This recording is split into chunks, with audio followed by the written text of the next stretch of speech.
Então o senhor Luiz Bassi anunciou recentemente outras empresas, 4 para ser mais específico, que ele está comprando pesado nesse momento. Quais são essas empresas? Por que ele está comprando? Será que vale a pena mesmo? É isso que a gente vai ver no vídeo de hoje. E além disso, a gente vai ver outras 3 empresas que ele também está vendendo nesse momento. Fica até o final que eu vou te mostrar cada uma delas e o que é que eu acho dessa história no vídeo de hoje.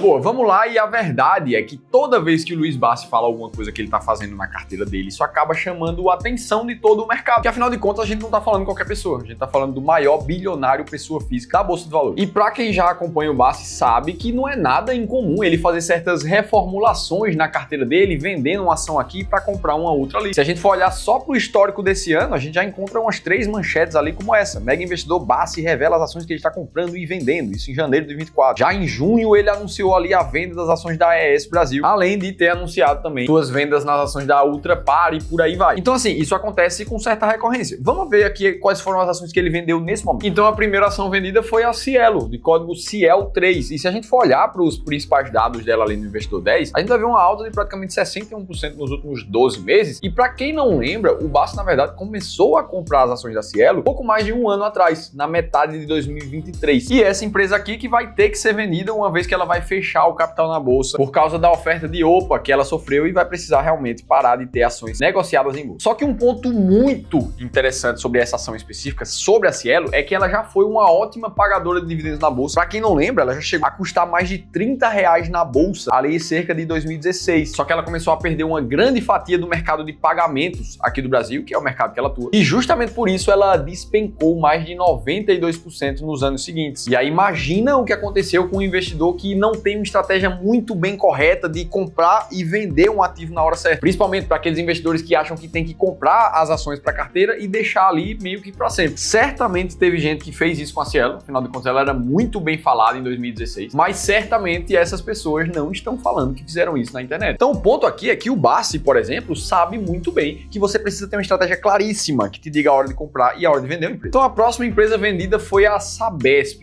companhia de saneamento ali do estado de São Paulo, principalmente porque o dividendo pago em relação ao preço está muito baixo. Foi isso que o Bassi disse ali no vídeo. Ou seja, o seu dividend yield está baixo. E realmente, se a gente for olhar para as principais informações, a gente vê cerca de 1,5% de dividend yield nesse momento. E olhando para o histórico de dividend yield dos últimos 10 anos, a gente vê realmente uma curva decrescente nesse número. Se a gente olha para a Sabesp dentro da estratégia máquina de dividendos, que busca comprar as 10 empresas que mais pagam dividendos da bolsa, ela está na posição número 63 nesse momento, com a média dos últimos 3 anos também de dividendos em cerca de 1,4% ao ano. Então, ok, a Sabesp já não era essa grande pagadora de dividendos mesmo, e para quem busca isso na estratégia, como é o caso do Bassi, ela não tá fazendo sentido no momento. Beleza, vamos ver a terceira empresa, essa que ele tá pensando seriamente em vender. Então aqui a venda seria da Eletrobras, que realmente tá custando ali seus quase R$42, pelo menos enquanto eu gravo esse vídeo, enquanto ela carrega um dividend yield abaixo de 1%, que é ainda menor do que o da Sabesp, que a gente recém falou. E olhando em termos de histórico de dividendos, ela nunca foi muito melhor do que isso, ela já chegou ali a pagar seus 4, 5, 6% de dividendos, mas não se manteve por muito tempo. E detalhe, desde 2022 que ela paga um dividendo de 2% para baixo. Ou seja, não era bem pelos dividendos que ela deveria estar na carteira do Bassi. Inclusive, na estratégia máquina de dividendos, ela também segue próxima das lanternas. Está na posição número 66, com um dividend yield médio nos últimos 3 anos em pouco mais de 1%. Não faz muito sentido para quem busca um bom fluxo de pagamento de dividendos. Agora, um ponto de extrema relevância que a gente não pode deixar passar aqui é que uma estratégia muito clara te faz não só saber a hora certa de comprar e de vender um ativo, mas também te dá autonomia para não precisar de diquinha de investidor nenhum. Vou te dar um exemplo sobre isso. Quem lembra que eu analisei a carteira da Luiza recentemente aqui no canal, que é essa carteira que está aí na tela para vocês. Ela investia majoritariamente nas ações do Bassi, só que ela pensava em comprar essas ações e nunca mais vender. Até que a Luiza se pegou reflexiva com essa história, quando viu que inclusive o próprio Bassi começou a vender algumas posições que ela tinha na carteira, como é o caso da Itaúsa, por exemplo. Até perceber que ela não tinha clareza 100% de qual ação ela deveria colocar e qual ela deveria retirar da carteira. Mas a Luiza acabou passando por isso, tá com a carteira toda reformulada hoje em dia. Eu te contei essa história em mais detalhes nesse vídeo. Vou deixar um link aqui em cima para vocês assistirem depois. Mas o melhor de tudo é que você também pode participar de uma consultoria gratuita como a Luiza participou. São somente 7 vagas para essa semana para quem tá vendo esse vídeo. Por isso que você precisa clicar nesse link aqui em cima e preencher teu nome e teu telefone somente. E aí um dos nossos especialistas vai te ligar com o DDD do seu estado para falar um pouco mais sobre a tua consultoria gratuita. O link também vai estar na descrição do vídeo. Beleza, agora vamos para as empresas que o Bassi comprou. No total são 4. 2024. Vamos ver por partes aqui. Fui comprando ações da Auren, que é uma empresa nova, que tem uma perspectiva fantasticamente positiva. Fui comprando ações também de uma caixa seguradora, tá correto? Então, beleza. Auren e Caixa Seguridade. Vamos olhar de uma por uma. Primeiro, falando da Auren, no passado, o Bassi já chegou a comentar que essa era a renda fixa dele. E trouxe um ponto que para ele foi relevante na análise, que alguns dos acionistas ali da Auren, como a Votorantim e o fundo canadense CPP Investimentos, são grandes acionistas e meio que exigiriam um pagamento de proventos ali pela Auren. Esse era um critério dele. E a Auren, que é uma empresa relativamente nova na bolsa, já que ela fez o IPO dela em março de 2022. E justamente por isso o histórico de dividendos dela é muito curto, apenas com 2023 com um pagamento maior, mas o restante sem muita relevância. Esse fato por si só, de não ter consistência de pagamento de dividendos por mais de 5 anos seguidos, não permite que a Auren entre na estratégia máquina de dividendos. E além da falta de consistência por mais de 5 anos, a Auren também é uma empresa que ficou no prejuízo em 2023, em mais de 300 milhões de reais. E se a gente olha para os últimos 12 meses, ela também está no prejuízo. Como a gente sabe, o dividendo precisa sair do lucro e na estratégia máquina de dividendos, empresas que dão prejuízo nos últimos 12 meses ou em algum trimestre recente, elas não passam também. Já a Caixa Seguridade não é segredo para ninguém que o Bassi compra essa empresa, principalmente contando com a distribuição de dividendos trimestrais que ela começaria a fazer em 2024, segundo o diretor financeiro da companhia. E se a gente olha como a Caixa está agora, ela ainda não começou a fazer pagamentos realmente trimestrais, mas ela fez um anúncio esse ano em agosto, que foi pago ali 28 centavos em 15/8. E se a gente olha para os outros anos passados, ela não fazia esse anúncio. Então ela tá com 3 esse ano, não é trimestral, mas já deu um passinho para frente. E o grande ponto sobre a Caixa Seguridade é que ela também não tem consistência de pagamentos por 5 anos seguidos, ela não passa nos critérios da máquina de dividendos. E mesmo que ela tivesse, o dividend yield médio dos últimos 5 anos está abaixo de 8% nesse momento, 7,76%. E aí se a gente olha a 10ª colocada, ou seja, a empresa que paga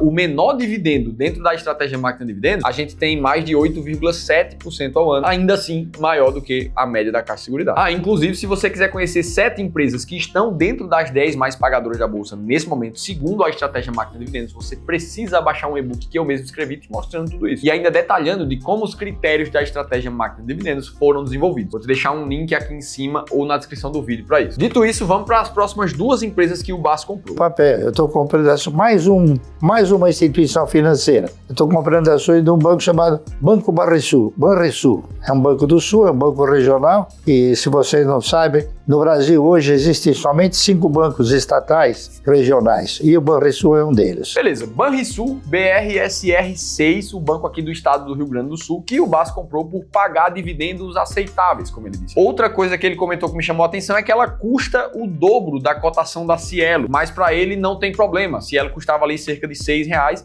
Banrisul custa cerca de R$12,50 e está atualmente com dividend yield abaixo de 5%. Bassi comentou também que dá para comprar confiantemente porque é um banco que abastece os cofres públicos aqui do estado do Rio Grande do Sul, além de estar num setor perene, o setor bancário ali está dentro do setor best. Se a gente olha para o preço por valor patrimonial do Banrisul, ele se destaca por realmente estar abaixo de 1 desde 2020 ali. E em termos de dividendos, a média dos últimos anos fica em torno de 6,8%. Olhando para a máquina de dividendos, ele está na posição número 16, com cerca de 7,7% de dividend yield médio nos últimos 3 anos. Então ele também está próximo ali, mas não está dentro das 10 mais pagadoras da bolsa nesse momento. Por fim, o Bassi comentou da 4ª ação dele. Vamos ver nessa parte aqui. Eu estive analisando também na questão que é muito comentado, né? O minério de ferro da Vale do Rio Doce, mas a Vale do Rio Doce alcançou um patamar também que o yield dela, a remuneração, é muito baixa. Porque, por exemplo, você compra com R$62 uma ação da Vale. Se você pegar esses R$62 e for comprar, por exemplo, uma ação da Semin, que é uma empresa de mineração da Companhia Siderúrgica Nacional, ela custa R$5. Então você compra 12 ações dessa. Se a Semin der um dividendo de R$1, ele terá dado um dividendo de 12, porque eu tenho 12 ações. O pessoal não entendeu ainda que dividendo você ganha por quantidade possuída, não por valor aplicado. Entendeu? Então a CSN mineradora. E eu confesso que às vezes eu não entendo muito bem o conceito do Sr. Bassi. Ele tem todo o meu respeito, eu deixo isso sempre muito claro pela gigantesca trajetória que ele tem. Agora, como ele falou, a Vale realmente está custando seus quase R$60 na cotação por ação ali, sendo que nos últimos 12 meses ela pagou R$7,16 por ação, o que dá um dividend yield de 12%. Já a Semin está custando ali seus R$ 5,50, isso é verdade. E nos últimos 12 meses ela pagou 51 centavos por ação, o que daria um dividend yield nos últimos 12 meses de pouco mais de 9%. Então, olhar somente para quanto custa a cotação de uma empresa não fala absolutamente nada sobre o dividend yield dela. Porque não dá para esperar que uma empresa que custa R$ 5,58 como a Semin vá pagar um dividendo por ação de R$ 3